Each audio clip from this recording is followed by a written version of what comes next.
Ma'am, are you registered to vote? Yep. All right. More than 7 million people are registered to vote in Illinois for this November's election. All of these voters will have an opportunity to weigh in on one controversial referendum. It's known as the Safe Roads Amendment, which will ask voters if the Illinois Constitution should be changed to prevent the state from using tax money collected for transportation improvements to subsidize projects in other areas. Cook County Clerk David Orr explains the amendment is controversial, with lots of money at stake. We've got a certain amount of money that goes to the road fund and transit fund and certain taxes. And those in favor of the referendum want to say that money can't be moved out. If the money is raised for road or transit projects, it has to stay there.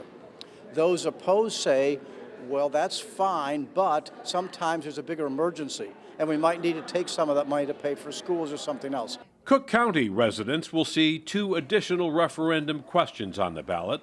One is the Earned Sick Time for Employees Act.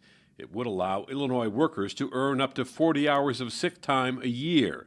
The other would combine 2 Cook County offices, County Recorder and County Clerk. Those in support of this particular referendum would save $1 million or more. Personally, yes, I think it would save a lot of money for taxpayers. That's the idea behind merging offices, to save taxpayer money. Chicago voters will also see 3 advisory questions on the ballot.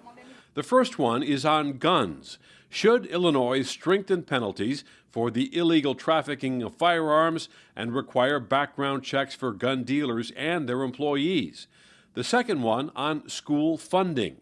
Should Illinois provide full and equitable funding for the Chicago public schools? The third is on development.